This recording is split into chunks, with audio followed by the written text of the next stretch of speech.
Lord be with you. And with your spirit. A reading from the Holy Gospel according to Matthew. Glory to you, O Lord. Jesus said to his disciples, "You have heard it said, 'You shall not commit adultery.' But I say to you, everyone who looks at a woman with lust has already committed adultery with her in his heart. If your right eye causes you to sin, tear it out and throw it away. It is better for you to lose one of your members than to have your whole body thrown into Gehenna. And if your right hand causes you to sin, cut it off and throw it away. It is better for you to lose one of your members than to have your whole body go into Gehenna. It was also said, whoever divorces his wife must give her a bill of divorce. But I say to you, whoever divorces his wife, unless the marriage is unlawful, causes her to commit adultery. And whoever marries a divorced woman commits adultery." The Gospel of the Lord. Praise to you, Lord Jesus Christ.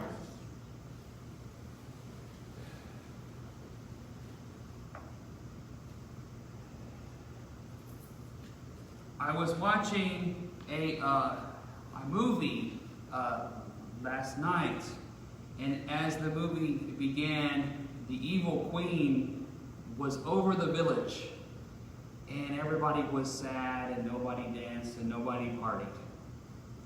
And then by the end of the film, the main character got the king back, and then everybody was smiling and dancing and having lots of food. It seems like sometimes you and I have forgotten that we still have a king who is in charge.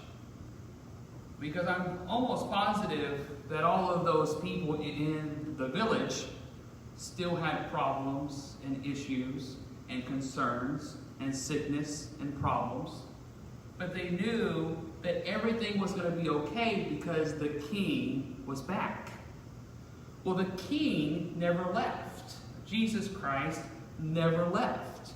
Even though we are struggling with the coronavirus, even though we are struggling with injustice and prejudice and hatred and violence, all these things going on around us everywhere, the king is still here.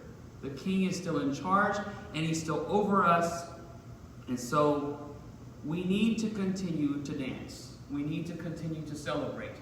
We need to continue to, to be joyful and to live our lives.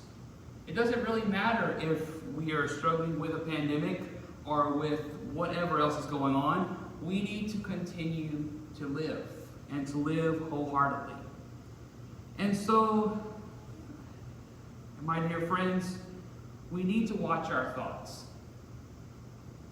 In the gospel today, it talks about how even if a man thinks about another person in the wrong way, a woman in the wrong way, he's already done that sin. Whoa, pretty powerful, isn't it? Pretty scary, because we know that our thoughts can go all over the place.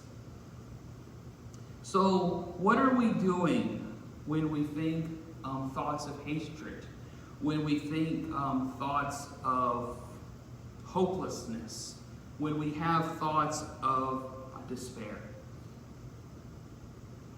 We need to remember that we have a king who is there to help us, who is there to walk with us every step of the way. And so, my dear friends, don't allow these hard times, to get you down, but instead allow your king to get you through. Because one day, this will all be over, and we'll be talking about it as if it was a long time ago.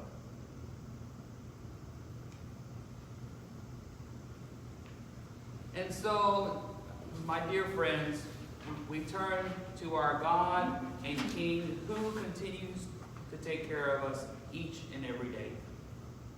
For the Pope, bishops, priests, and all the people of God, that we in the spirit of faith continue to